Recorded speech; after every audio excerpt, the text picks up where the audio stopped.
Assalamualaikum warahmatullahi wabarakatuh. Waalaikumsalam warahmatullahi wabarakatuh. Selamat siang, terima kasih kepada teman-teman yang telah menyempatkan hadir pada presentasi kali ini. Perkenalkan, saya Giran Toriko sebagai moderator yang akan memandu jalannya presentasi kali ini. Saya Widya Dina. Saya Zika dan saya Pusita. Kami dari kelompok 13 akan membahas hasil diskusi kami, yaitu kekuasaan, kepemimpinan, dan organisasi. Selanjutnya, baiklah kita masuk ke materi yang pertama, yaitu latar belakang. Kekuasaan, kepemimpinan, dan organisasi adalah tiga konsep utama yang saling terkait dalam mencapai tujuan organisasi. Kekuasaan memungkinkan individu atau kelompok memengaruhi orang lain, sedangkan kepemimpinan menggunakan kekuasaan untuk mengarahkan tim menuju tujuan bersama dengan visi, integritas, dan komunikasi yang baik. Selanjutnya, konsep kekuasaan yang akan dibahas oleh Widya. Baik, untuk konsep kekuasaan didefinisikan sebagai kemampuan untuk mempengaruhi orang lain yang dapat berasal dari berbagai sumber seperti posisi, pengetahuan, dan hubungan. Sumber-sumber kekuasaan adalah kekuasaan legitimate, kedua kekuasaan ahli, ketiga kekuasaan referen, dan keempat kekuasaan koersif, serta kekuasaan reward. Baik, tujuan dari kekuasaan itu sendiri adalah satu, mempengaruhi perilaku seperti memujuk, memaksa, atau menginspirasi orang lain untuk bertindak sesuai dengan keinginan seorang pemimpin. Dan yang kedua adalah mengambil keputusan seperti memutuskan arah dan strategi dari organisasi tersebut. Dan yang ketiga adalah mengelola konflik seperti mengatasi perselisihan dan mencapai kesepakatan. Dan yang keempat, membangun hubungan seperti membangun hubungan yang kuat dengan sesama anggota di organisasi. Baik, saya kembalikan kepada moderator. Terima kasih atas penjelasannya. Selanjutnya yaitu konsep kepemimpinan yang akan dijelaskan oleh Zika. Kepemimpinan adalah proses mempengaruhi orang lain untuk mencapai tujuan bersama. Ini melibatkan berbagai gaya dan karakteristik yang diperlukan untuk menjadi pemimpin yang efektif. Kemudian ada teori-teori kepemimpinan. Yang pertama, teori sifat, dan yang kedua teori perilaku, ketiga teori kontingensi, dan keempat teori transformasional. Kemudian ada karakteristik pemimpin. Yang pertama yaitu memiliki visi, dan yang kedua integritas, yang ketiga komunikasi, keempat motivasi, kelima kecerdasan emosional, keenam fleksibilitas, dan ketujuh kemampuan memecahkan masalah, serta kedelapan kemampuan membangun tim. Terima kasih atas penjelasannya kepada Zika. Selanjutnya konsep organisasi yang akan dijelaskan oleh Bella. Terima kasih moderator. Konsep organisasi adalah suatu kesatuan sosial yang dibentuk untuk mencapai tujuan tertentu. Organisasi dapat berupa perusahaan, lembaga pemerintah, organisasi non-profit, atau kelompok sosial lainnya. Organisasi memiliki struktur budaya dan sistem yang memungkinkan anggota untuk bekerja sama mencapai tujuan bersama. Ciri-ciri utama organisasi: yang pertama, tujuan bersama. Setiap organisasi memiliki tujuan yang ingin dicapai. Yang kedua, struktur. Organisasi memiliki struktur formal dan informal. Yang ketiga, sistem. Organisasi memiliki sistem-sistem yang mendukung operasionalnya. Yang keempat, budaya. Setiap organisasi memiliki budaya yang unik, yaitu seperangkat nilai norma dan asumsi bersama yang membentuk perilaku anggota. Yang kelima, interaksi sosial. Organisasi adalah tempat terjadinya interaksi sosial antar anggota. Tujuan umum organisasi: yang pertama, membuat profit. Yang kedua, memberikan pelayanan publik. Yang ketiga, meningkatkan kesejahteraan sosial. Yang keempat, mencapai tujuan tertentu. Fungsi organisasi: yang pertama, membagi pekerjaan. Yang kedua, mengontrol kinerja. Yang ketiga, mengambil keputusan. Dan yang keempat, mengkoordinasikan aktivitas. Jenis-jenis Umum organisasi. Yang pertama ada organisasi formal, ada organisasi informal, organisasi profit, organisasi non-profit, organisasi publik, dan organisasi privat.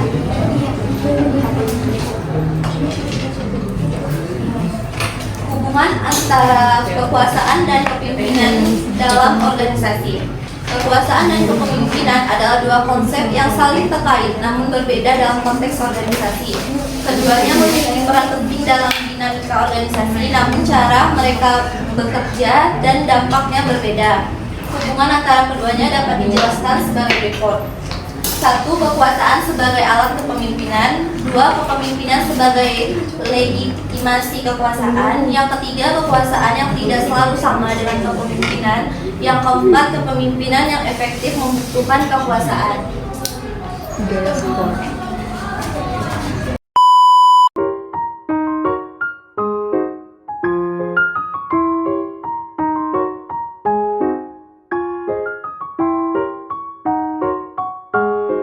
Setelah pemaparan materi tadi, kami membuka sesi tanya jawab.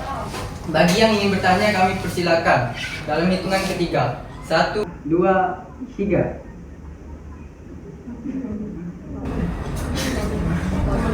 Pada Paulia kami persilakan. Paulia Fatianda dari kelompok 4, saya ingin bertanya apa perbedaan teori perilaku dan teori sifat. Terima kasih. Pertanyaan selanjutnya yaitu pertanyaan kedua dalam hitungan ketiga. 1, 2, 3.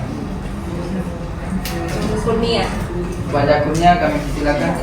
Sebelumnya, perkenalkan nama saya Kurnia Arimurti, saya perwakilan dari kelompok 5. Saya ingin bertanya, pertanyaannya adalah yaitu bagaimana kekuasaan bisa mempengaruhi perilaku individu dalam suatu organisasi. Terima kasih. Oke, terima kasih. Selanjutnya pertanyaan terakhir dalam hitungan ketiga. 1, 2, 3. Pada Amira kami persilakan. Ya, perkenalkan nama saya Siti Amira Nabila. Jadi saya ingin bertanya tuh, mengapa struktur organisasi penting dalam mencapai tujuan organisasi? Oke, terima kasih atas pertanyaannya. Sebelum kami menjawab pertanyaan yang telah kami kumpulkan, izinkan kami mendiskusikan terlebih dahulu jawabannya. A few moments later. Terima kasih atas waktunya untuk menunggu. Pertanyaan pertama akan dijawab oleh Bella yang ditanyakan oleh Paulia. Baiklah, pertanyaan dari Paulia, apa perbedaan teori perilaku dan teori sifat? Teori perilaku berfokus pada pengamatan perilaku individu dan bagaimana perilaku tersebut dipengaruhi oleh lingkungan. Sedangkan teori sifat berfokus pada karakteristik individu dan relatif konsisten yang mempengaruhi bagaimana mereka berpikir, merasakan, dan berperilaku. Cukup. Oke, selanjutnya pertanyaan kedua yang ditanyakan oleh Kurnia yang akan dijawab oleh Widya. Oke, baiklah. Selanjutnya pertanyaan kedua yang ditanyakan oleh Kurnia akan dijawab oleh Widya. Baik, saya akan menjawab pertanyaan dari Kurnia Arimurti. Pertanyaannya, bagaimana kekuasaan bisa mempengaruhi perilaku individu dalam organisasi?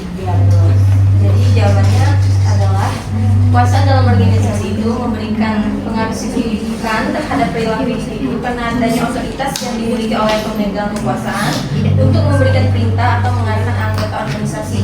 Kekuasaan dapat memotivasi individu untuk bertindak sesuai dengan tujuan organisasi atau dalam beberapa kasus seperti menyebabkan resistensi jika digunakan dengan cara yang kurang bijaksana.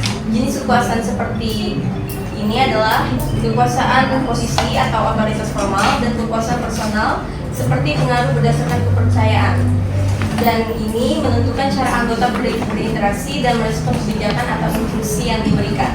Bagaimana Kurnia, cukup? Cukup, jelas sekali. Terima kasih, Widya. Oke, selanjutnya pertanyaan terakhir dari Amira yang akan dijawab oleh Rika. Jadi saya akan menjawab pertanyaan dari Amira, mengapa struktur organisasi penting dalam mencapai tujuan organisasi? Jawabannya, struktur organisasi penting karena menentukan bagaimana tugas, peran, dan tanggung jawab dibagi, dikoordinasikan dan dikomunikasikan di antara anggota organisasi. Dengan struktur yang jelas, setiap anggota dapat memahami dan fungsinya masing-masing, yang memudahkan dalam pencapaian tujuan bersama.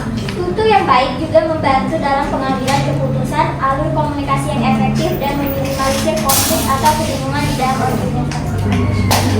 Terima kasih, Zika. Baiklah, setelah pemaparan materi tadi dan sesi tanya jawab, dapat disimpulkan dalam makalah ini telah dibahas konsep kekuasaan, kepemimpinan, dan organisasi serta hubungan antara ketiganya. Kekuasaan merupakan kemampuan individu atau kelompok untuk memengaruhi orang lain melalui berbagai sumber seperti posisi, pengetahuan, dan hubungan.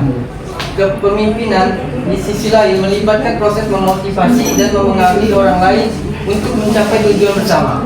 Organisasi sebagai entitas sosial memiliki struktur, budaya, dan tujuan yang mengatur interaksi anggota untuk mencapai keberhasilan. Tak hanya menciptakan lingkungan kerja yang produktif, tetapi juga membangun kepercayaan dan meningkatkan motivasi anggota. Pemimpin yang efektif mampu menggunakan kekuasaan dengan cara yang konstruktif untuk mengarahkan organisasi menuju pencapaian tujuan. Oke, itu saja yang dapat kami sampaikan.